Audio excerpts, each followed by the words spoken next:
नमस्कार, मी विलास आठवले. मी आहे दक्षिण मध्य मुंबई लोकसभा मतदारसंघात. शिवसेनेचे खासदार इथे गेल्या 5 वर्षापासून आहेत आणि लाल किल्ला एक्सप्रेस आज दक्षिण मध्य मुंबई लोकसभा मतदारसंघात पोहोचलेली आहे.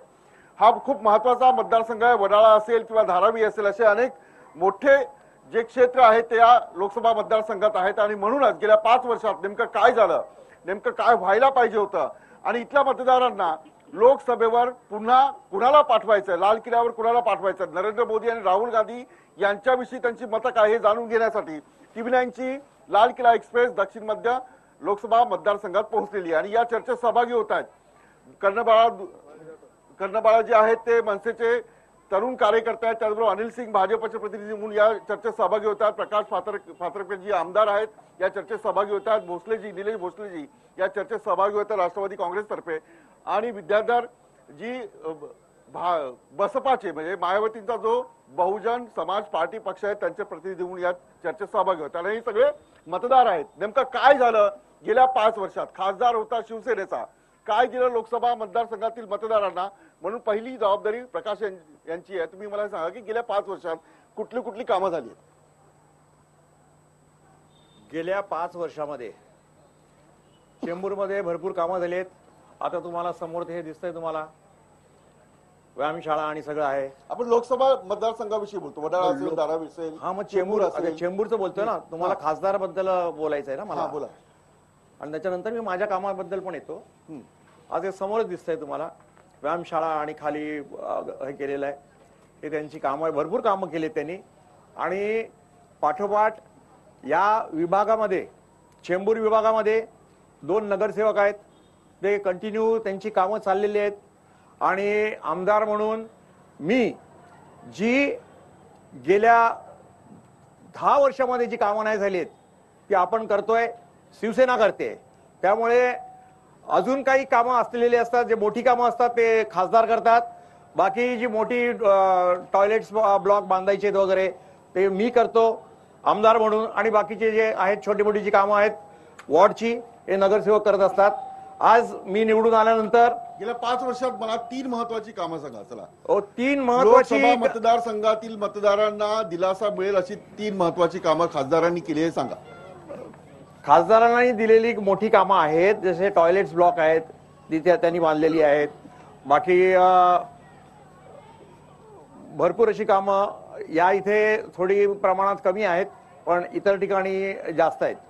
ठीक आहे. मी राष्ट्रवादी काँग्रेसचे जे विरोधी पक्ष आहे, मला सांगा की काय व्हायला पाहिजे होतं? गेल्या 5 वर्षात किती कामं झाली आणि काय व्हायला पाहिजे होतं? 5 वर्षामध्ये शिवसेनेच्या वतीने जे खासदार आहेत राहुल शेवाळेजी, दुर्दैवाने सांगावं असं वाटतं की आमदार महोदयांना त्यांचे कामच सांगता येत नाही.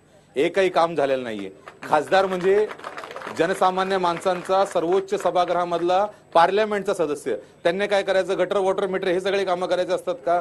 विभागातल्या नागरिकांना चांगल्या शाळा होणं अपेक्षित होतं. शेजारीच असलेलं शताब्दी हॉस्पिटल आहे, ते सुसज्ज होणं आवश्यक होतं. पनवेल पासून चेंबूर पर्यंत एकही हॉस्पिटल नाहीये. ते एक चांगलं हॉस्पिटल तिकडे जिकडे जागा आहे ती मिळवून द्यावी, ती करावी चांगली, अशी आमची अपेक्षा होती. गव्हर्नमेंटच्या कॉलनीज आहेत, त्या गव्हर्नमेंटच्या कॉलनीजमध्ये तुम्ही जास्तीत जास्त काम करणं अपेक्षित होतं. शेजारी इंडस्ट्रीयल बेल्ट आहे, प्रदूषणाचा भाग आहे, तिकडे रोजगार मिळत नाही, त्या युवकांना रोजगार मिळणं आवश्यक होतं. स्किल डेव्हलपमेंटच्या माध्यमातून त्या मुलांना तिकडे त्यांचं हुनर विकसित करणं आवश्यक होतं. शेजारी आपला धारावीचा एरिया, धारावीमध्ये अनेक वर्षापासून एक मोठी झोपडपट्टी आहे, त्या झोपडपट्टीचा विकास होणं आवश्यक होतं. बृहन्मुंबई महानगरपालिकेचे खासदार होण्यापूर्वी नगरसेवक होते. 37,000 करोडचा बजेट खासदार साहेबांच्या हातात होता. ते नगरसेवक असतानाही केलं नाही, स्टँडिंग कमिटीचा असता केलं नाही आणि खासदार म्हणून पण केलं नाही. योग दुर्दैवाची गोष्ट की आमदारांना आणि शिवसेनेच्या लोकांना खासदाराचं काम सांगता येत नाही. हे फक्त मोदी लहर मध्ये लॉटरी लागलेला खासदार, त्याच्या पुढे यांचं डोकं चाललं. मोदी लहर मध्ये लॉटरी लागलेले खासदार असं यांचं म्हणणं आहे. अनिलजी, मला सांगा, तुमची म्हणजे शिवसेनेची आणि भाजपची युती आहे, केंद्रातही तुमचं सरकार आहे आणि राज्यातही तुमचं सरकार आहे. धारावी सारखा प्रोजेक्ट यांनी जसा उल्लेख केला, आणखी काही महत्वाची काम आहे, पुनर्विकास असेल, आरोग्य असेल, याच्यामध्ये काही काम करता आलं नाही असं त्यांचा दावा आहे. नाही, धारावीमध्ये काम केलं नाही असं म्हणता येणार नाही, कारण धारावीचा विकास व्हावा ही गेल्या अनेक वर्षाची सगळ्यांची इच्छा होती. परंतु त्याच्यामध्ये अनेक अडचणी होत्या. आत्ताच्या काळामध्ये जर तुम्ही आज मला विचारलं धारावीच्या बाबतीमध्ये, तर मधल्या काळामध्ये धारावीच्या ज्या त्रुटी राहिल्या होत्या त्या धारावीमुळे तिथे टेंडर्समध्ये लोक सहभागी होत नव्हते. ते सगळ्या त्रुटी दूर करून पुन्हा एकदा आपण टेंडरिंगसाठी गेलो. आणि आनंदाची गोष्ट म्हणजे यावेळेला इंटरनॅशनल लेवलवर टेंडर घेऊन अनेक जणांनी त्याच्यात पार्टिसिपेट केलं आणि आता ते टेंडरिंग प्रोसेस सुरू आहे. मला वाटतं येणाऱ्या काळामध्ये हे टेंडर प्रोसेस संपलं तर धारावीचा विकास हा एकदम निश्चित झालेला आहे आणि त्याच्यामध्ये सगळ्यात मोठा टेंडर प्रोसेस झालेला आहे. टेंडर प्रोसेस झालेला आहे. टेंडर प्रोसेसमध्ये अनेक चांगल्या इंटरनॅशनल लेवलच्या गेल्या 5 वर्षापासून हे सुरू आहे. स्वाभाविक आहे, राष्ट्रवादीच्या वेळेला टेंडर प्रोसेस सुरू होतं. त्याला तो टेंडरिंग प्रोसेस व्हायच्यासाठी का पूर्वी झाला नाही याचा अभ्यास करून याच्या पूर्वी एकदा महाराष्ट्र शासनाने प्रयत्न केला, परंतु त्याच्यामध्ये कोणी सहभाग घेत नव्हतं. मग त्याच्या त्रुटी काय आहेत त्याची माहिती करून घेण्यात आली आणि त्या त्रुटी आता दूर करून मुख्यमंत्री आणि पंतप्रधान दोघांनी मिळून, कारण त्याच्यामध्ये टेक्निकल भाग सगळा असो, केंद्राचा सहभाग आहे आणि हा सगळा सहभाग घेऊन मुख्यमंत्र्यांनी आणि त्याचबरोबर आपल्या मला सांगा, तुम्ही मनसेचे प्रतिनिधी बोलून कसा लोकसभा मतदारसंघ जो आहे कसा दृष्टीने डेव्हलप व्हायला पाहिजे होता आणि हे जे म्हणतात की धारावीचं असेल 5 वर्षात आम्ही हे सगळं केलं आता प्रोसेसमध्ये आहे, काय नेमकी परिस्थिती?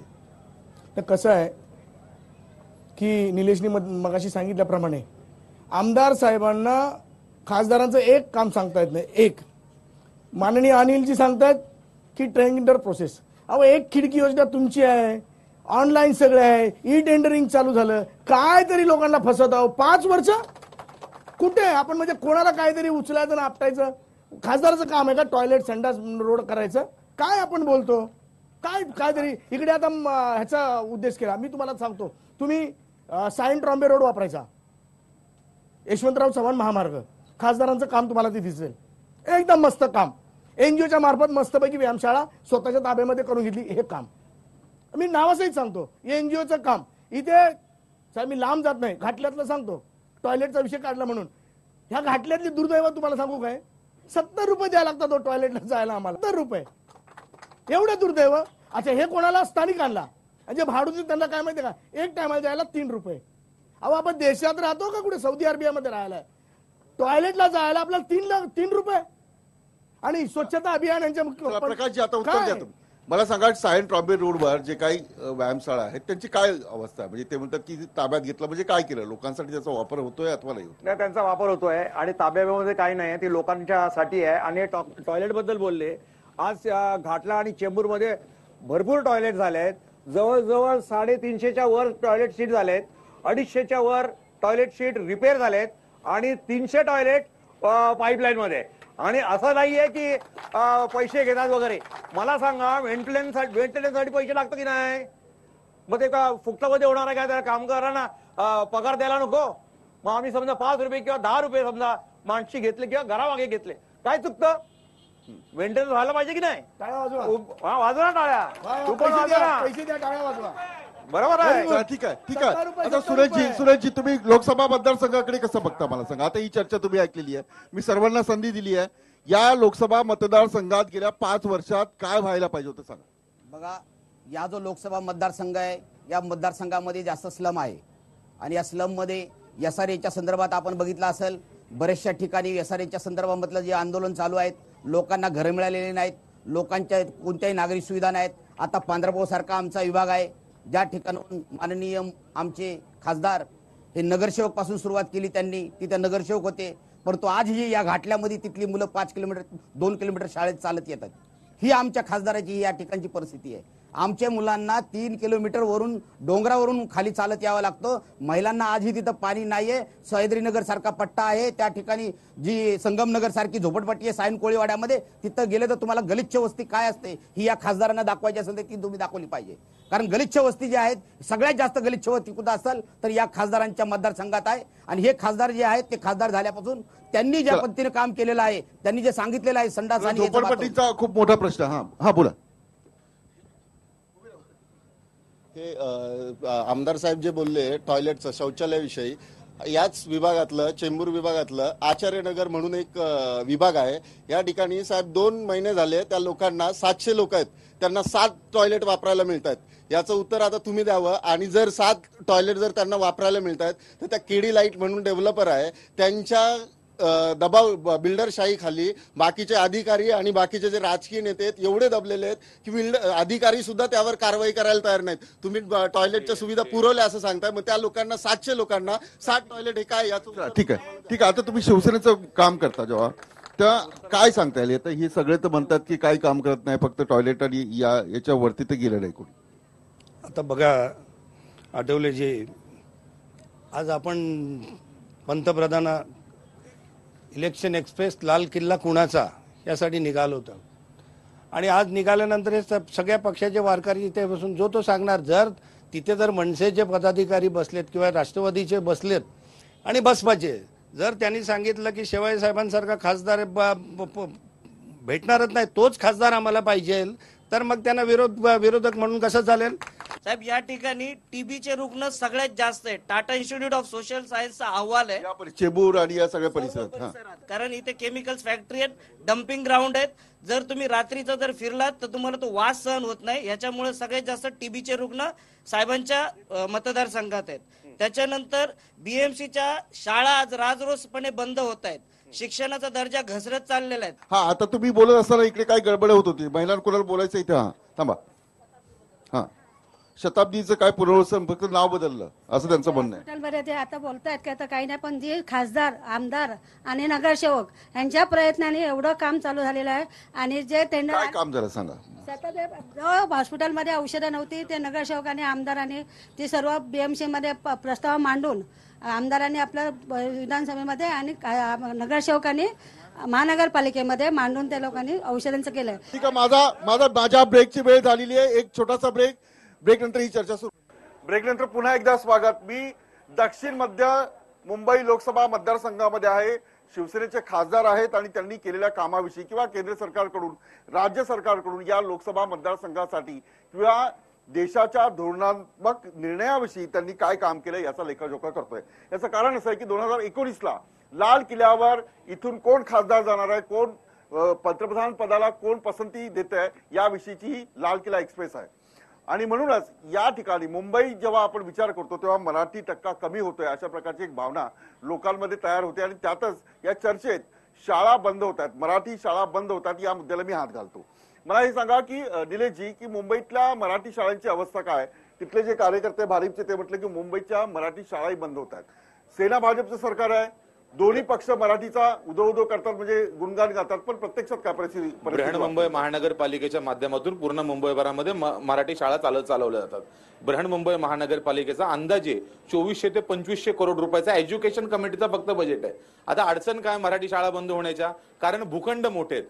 भूखंड लाटण्याची शिवसेना आणि भाजपची जॉईंट पॉलिसी आहे. यांना भूखंड हडप करायचे, मराठी शाळा बंद करायच्या. दोघांची, सेनेची आणि भाजपची. भाजप जर स्वतःला वॉचडॉग म्हणून भूमिका घेत असेल, मधल्या काळात म्हटलं आम्ही यांच्या बरोबर सत्तेत जाणार नाही, आम्ही वॉचडॉग म्हणून मुंबईचं काम करू, त्याच्यानंतर मग त्यांनी नको ते सगळे यांनी जे काय झोलमाल केले शिवसेनेने, भाजपच्या आशिष शेलारने सांगितले, काँग्रेस राष्ट्रवादी नव्हे, भाजपच्या आशिष शेलारने सांगितले. त्याच्यानंतर एक एक शाळा कशी विकली जाईल, त्यांचे भूखंड कसे खाली केले जातील, कुठल्या बिल्डर बरोबर यांची ई टेंडरिंग होतील, कसा जयकुमार त्याच्यामध्ये येईल, कसा रिलायन्स. येस, मराठी शाळा विकायच्या आणि बिल्डरच्या घशात घालायच्या, हे शिवसेना भाजपचा डाव आहे. हे फक्त बोलबच्चन मंडळी आहे. मला उलटा निलेशना विचारायचा आहे प्रश्न की मराठी शाळा खायच्या भूखंडाचं श्रीखंड करून यांना लोकांनी सत्तेतून बाहेर घालवलं. आज आदर्श विसरले काय किंवा काय? आज यांचे जे नेते, मोठमोठे नेते आहेत, ईडीच्या ईस्ट लिस्टवर आहेत, चौकशीवर आहेत. हे शाळेचं आज virtual classes, digital classes, computer system. चला मी तुम्हाला शाळेमध्ये या घाटल्याच्या शाळेत सांगितलं ना, घाटल्याची शाळा बंद होणार आहे. अरे घाटल्याची शाळा बंद झाली तर मी राजीनामा दे. घोटाळे करून वाटल्या गेल्या, मला सांगा, आयुष्यभर घोटाळे केले, 70 वर्षाची सत्ता ज्यांना सांभाळताना आली, हे आज आम्हाला श्रीखंड खायला शिकवणार आहेत.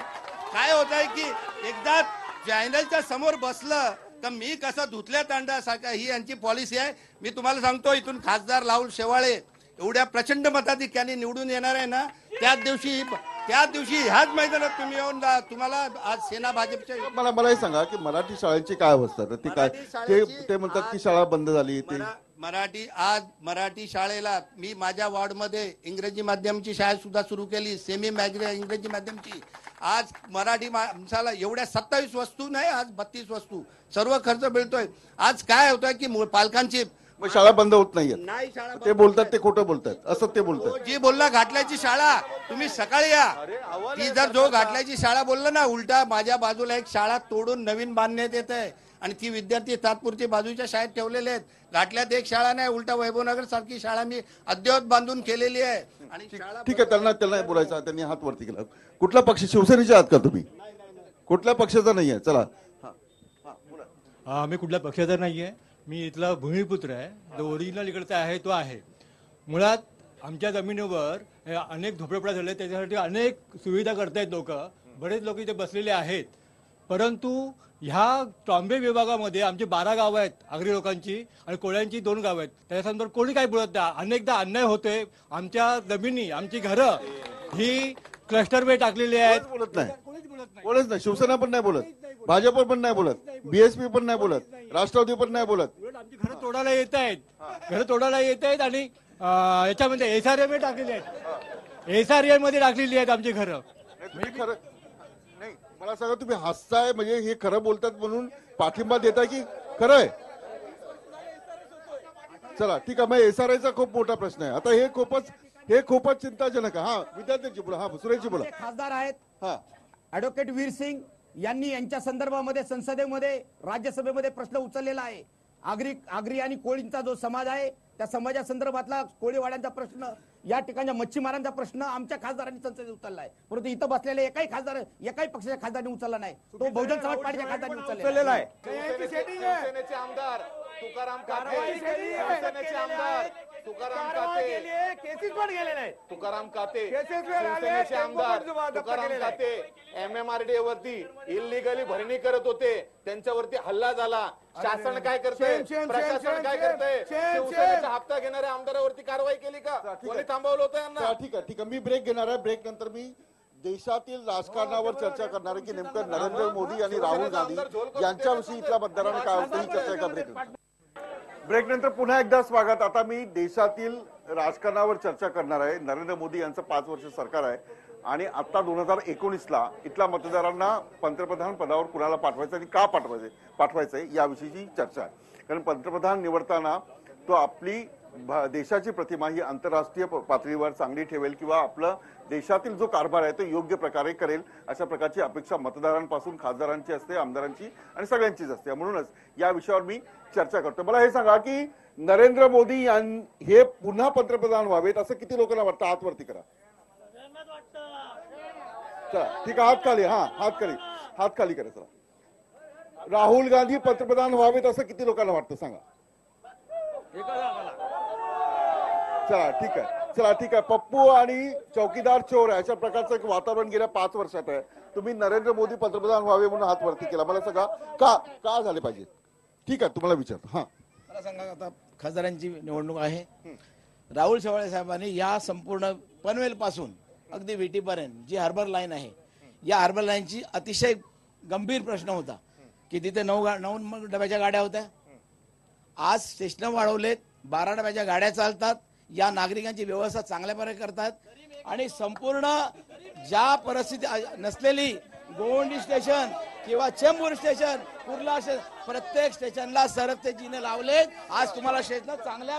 ठीक आहे. म्हणजे ठीक आहे. तुम्ही नरेंद्र मोदी पंतप्रधान व्हावे असं तुम्ही हात वरती केला होता. हा, मला सांगा का झाले पाहिजे, काय काम केलं त्यांनी? सुरक्षा, देशाची सुरक्षा, त्याच्यासाठी ठीक आहे. हा, नरेंद्र मोदी पंतप्रधान व्हावेत. हे आता जो 1 हप्ता गेला, आपले अभिनंदन आहेत. ते 2 दिवसात आलेत. हे तुम्ही बघा, पाकिस्तानने आज सोडलं. आता त्यांचं आपल्याला दिलेलं इंडियामध्ये अजून काय पाहिजे? आपला देश आज इंटरनॅशनल लेवलला मजबूत आहे. अजून काय पाहिजे? ठीक आहे. नरेंद्र मोदी पंतप्रधान ह्यासाठी व्हायला पाहिजे, सन्माननीय राज ठाकरे साहेबांचा आज पाकिस्तानमध्ये मोठा नेता झालेत. ते आज पाकिस्तानचे नेते झालेत राज ठाकरे. हा दुर्दैवी गोष्ट आहे. चला ठीक आहे. आता राहुल गांधींविषयी, ठीक आहे, राहुल गांधी पंतप्रधान व्हायचं असं तुम्ही म्हटलं, का झाले पाहिजे? ते म्हणतात की नरेंद्र मोदी झाले पाहिजे. ठीक आहे, शिवसेने भाजपचे कार्यकर्ते. नरेंद्र मोदींनी आपल्याला सांगितलं होतं की 15 लाख देणार. 15 लाख दिले नाही दिले. दरवर्षी 2 करोड नोकऱ्या देण्यात 4 करोड नोकऱ्या देण्यात सांगितलं होतं. मागच्या आपल्या सर्व्हेमध्ये एक रिपोर्ट असा आलेला आहे की 17 आणि 18 मध्ये 2 करोड नोकऱ्या लोकांच्या गेल्यात ऑलरेडी. तर मग ह्यांनी केलंय काय? हे फक्त जुमले देण्यासाठी हे लोक आहेत. शिवसेना बीजेपी हे जुमले देऊन लोकांना फसवून सत्तेत आलेलं आहे. त्याच्यामुळे त्यांना परत जनता निवडून नाही द्यायला पाहिजे असं आमचं म्हणणं. ठीक आहे. इथे जेवढे लोक जमलेले आहेत, नरेंद्र मोदी साहेबांच्या किती योजनाचा किती लोकांना लाभ झाला हे हातवरती करा. चला, मोदींच्या योजनांचा किती लोकांना लाभ झाला? खूप चांगला प्रश्न आहे. चला, नाही कॅमेरा असा फिरला पाहिजे. हा, किती लोकांना लाभ झाला कुठल्या योजनेचा? आता आम्हाला नरेंद्र मोदी पण नको, राहुल गांधी पण नको. आम्हाला तिसरा पर्याय वंचित बहुजन आघाडी, आदरणीय बाळासाहेब आंबेडकर. वंचित बहुजन आघाडी म्हणतात तिसरा पर्याय. आता मी 2 प्रश्न म्हणजे ठीक आहे. हा, कर्णबाळा बोला. मला सांगा, आता मनसेचं काय मत आहे? आधी आता मोदी सोबत आहात की नाहीये? आता आधी मोदींसोबत होतात तुम्ही, बोला. सर्वप्रथम मी खरंच मानलं पाहिजे करकरेजींना. करकराजी धन्यवाद. उद्धवजींचं ठेवायचं झाकून आणि राजसाहेबांचं बघायचं वाकून. ही कुठली पद्धत आहे? नेता केवढा मोठा? तुम्ही साधा प्रश्न विचारला मोदी साहेबांबद्दल. ज्याला वाटतं ते वरती हात करतील. मोदी साहेबांना त्या मुलांनी विचारलेला प्रश्न किती लोकांना लाभ झाला, इथं सगळ्या शिवसैनिकांनी वरती हात केला, असा हात वरती केला जसे 15-15 लाख रुपये यांच्या बँक अकाउंट मध्ये गेले. काय, कुठे, काय आपली, काय किती मानसिकता? काहीतरी करायचं. कालपर्यंत हीच लोक शिव्या देत होती. शिव्या. मी तुम्हाला सांगतो, मी माननीय बाळासाहेबांचा शिवसैनिक होतो. मी जर असतो आज तर कुठल्याही परिस्थितीमध्ये त्या तोत्र्या सोमया बरोबर राहिलो नसतो. तोत्र्या सोमया बरोबर.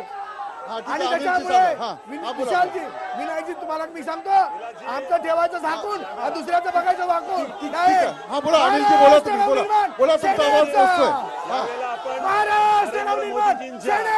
अनेक योजनांची सुरुवात झाली.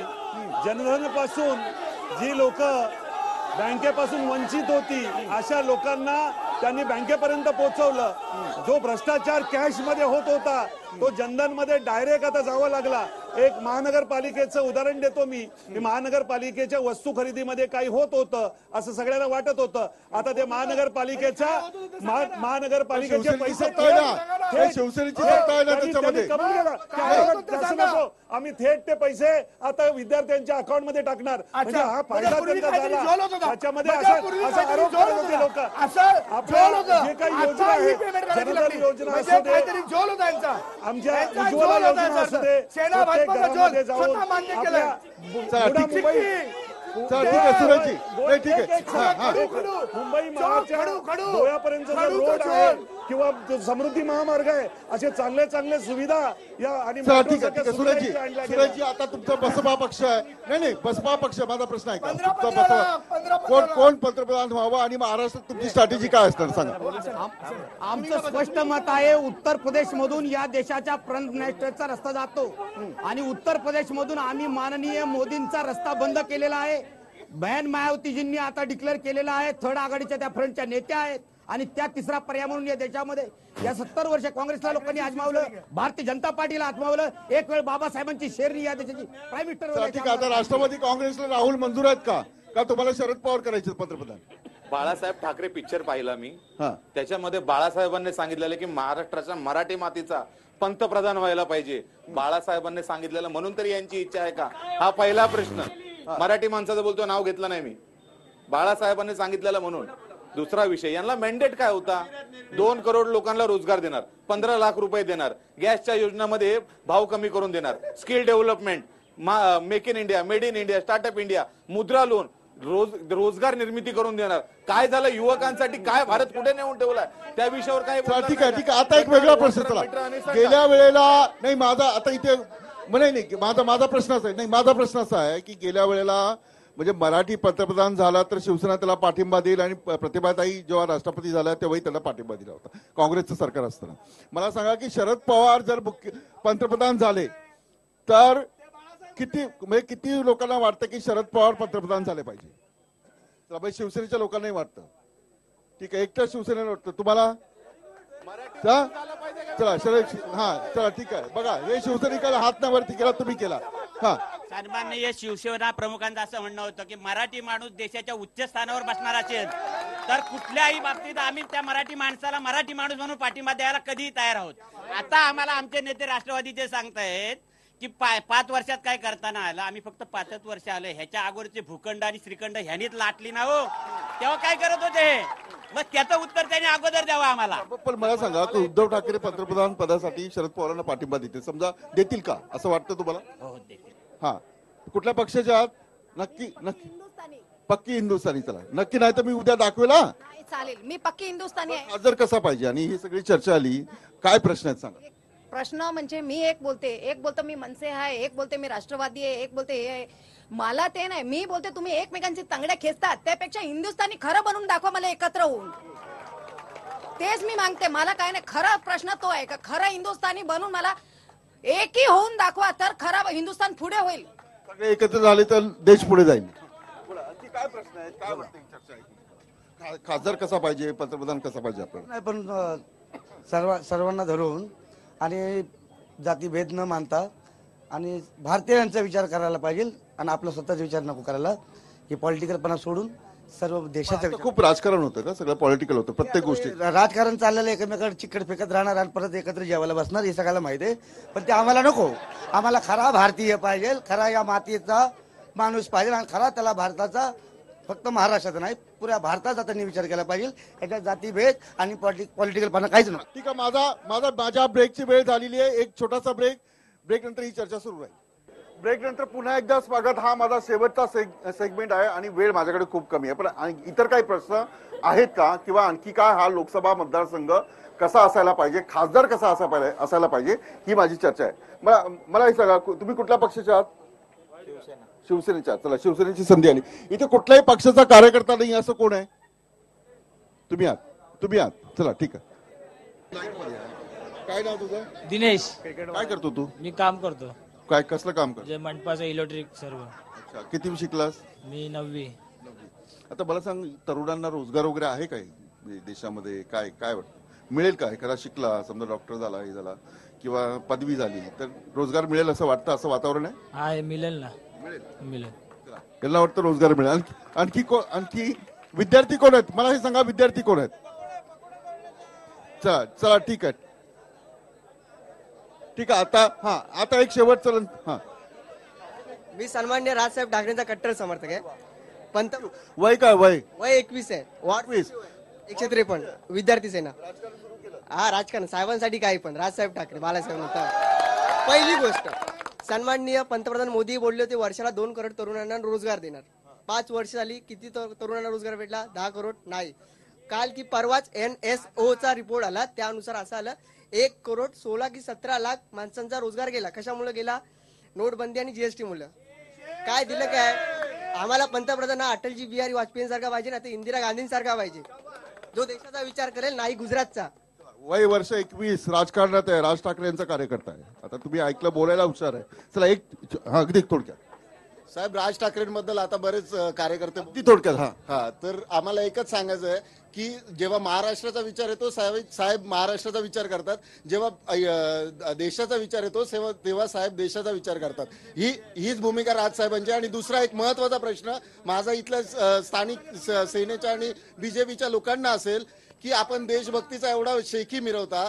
चेंबूर फेस्टिवल जेव्हा झाला तेव्हा इथे आपला पुलवामामध्ये शहीद जवान झालेले, आपण ढोल ताशा वाजवून इथे चेंबूर फेस्टिवल साजरा केला. याचं उत्तर त्यांनी आम्हाला इथे द्यावं. ठीक आहे. आता प्रकाशजी बोला. आणि कोणाला उद्योग नसेल तर शेमशेमच करतात, ते काय टेन्शन नाही. ऍक्च्युअली जेव्हा जवान शहीद झाले, दुखवटा पाळला गेला, चेंबूर फेस्टिवल हे लाइटिंगसाठी फेमस असतं. त्या दिवशी, कारण हे नियोजित असतं. आज हे 8वं वर्ष होतं आणि ह्याला 6-7 महिने ते पूर्ण फेस्टिवल व्हायला त्याची सगळी आखणी करावी लागते. आणि त्यासाठी सगळ्या कार्यक्रम होण्यासाठी वगैरे आर्टिस्ट वगैरे सगळ्यांना आपण खर्च वगैरे दिलेला असतो. कार्यक्रम ऐका त्याच्यानंतर कार्यक्रम ते ऐका देशापेक्षा मोठा नाही आम्ही त्यांना देशापेक्षा नाही अरे तू ते सांगू नको त्याच्यासाठी त्यांना आम्ही श्रद्धांजली दिली.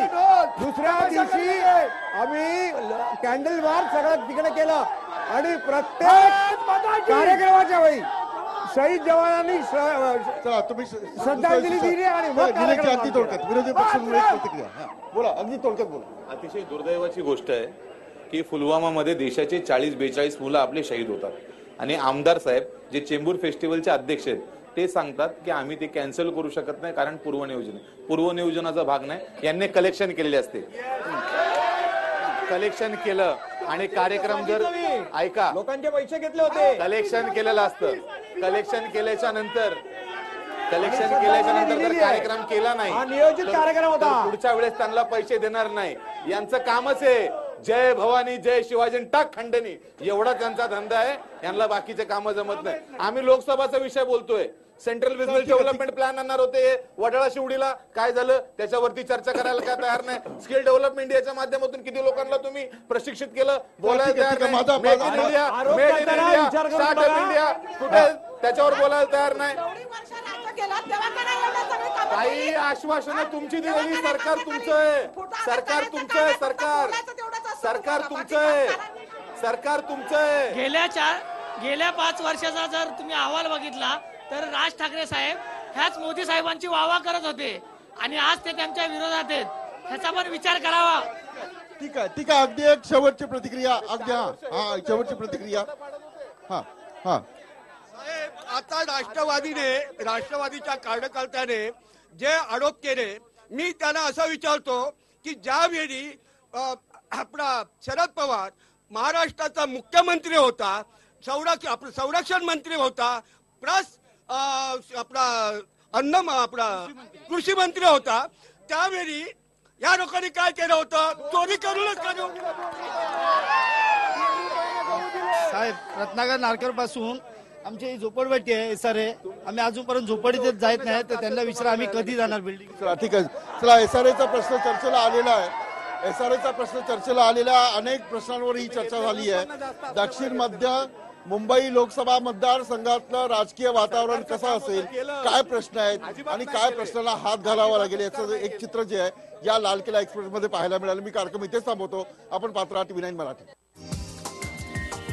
हा व्हिडिओ तुम्हाला आवडला असेल तर असे आणखी व्हिडिओ पाहण्यासाठी TV9चं YouTube चॅनल सबस्क्राईब करा, बेल बटण दाबा. ताज्या घडामोडींसाठी लॉग ऑन करा TV9marathi.com.